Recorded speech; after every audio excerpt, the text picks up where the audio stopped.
I do want to bring in now Fox Business contributor. You know him, Scott Martin. He's a friend of the show. He's actually out in the field, though, chasing these storms. Scott, I love talking with you, man. You bring the energy, but I think Mother Nature may be outdoing you tonight. I mean, talk to us about what you've seen so far as you've been on the chase.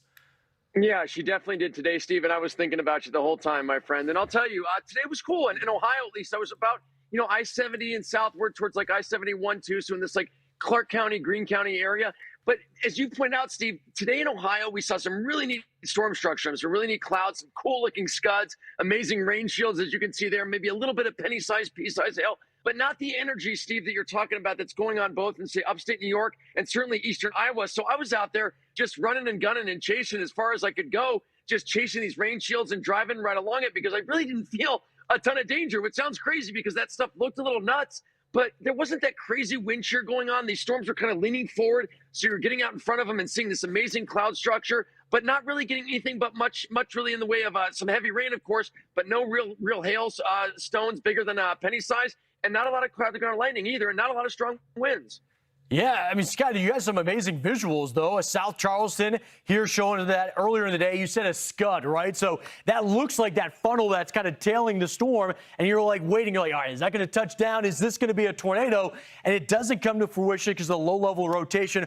Walk us through. Is this a one and done, or are you going to sit around because we know we got more days of severe weather coming? I'll always be here for you. You know that, Stephen. My folks live here, so I kind of have no choice to leave right now, as I told them I'd be here for a good part of July. So bring them on. I'd love to see something even a little bit more adventurous, but nothing obviously too crazy like we're seeing in some of the other states. But you're right. As we get later in the week here, probably tomorrow too in Ohio, looks like we've got a little bit of a moderate risk or a little marginal risk rather. So if there's anything going on, I'll definitely go out there and take as many pictures as I can and get into harm's way somewhat for you guys also as well.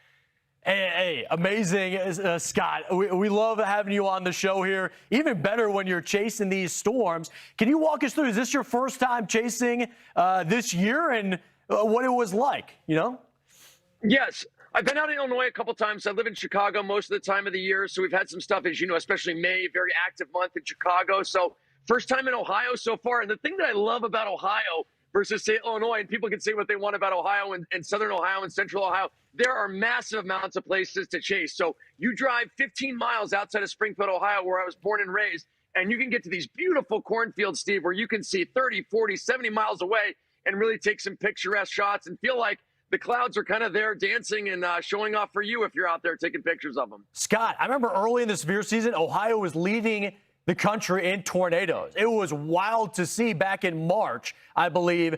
Like you had said, a good opportunity to chase if you're there in Ohio. But we got to jump back to where you're living now. Chicago in the Midwest, man, it is volatile. We have 2 confirmed tornadoes, so we're going to jump out there. But Fox Business contributor Scott Martin, thank you so much for hanging out with us tonight. See ya.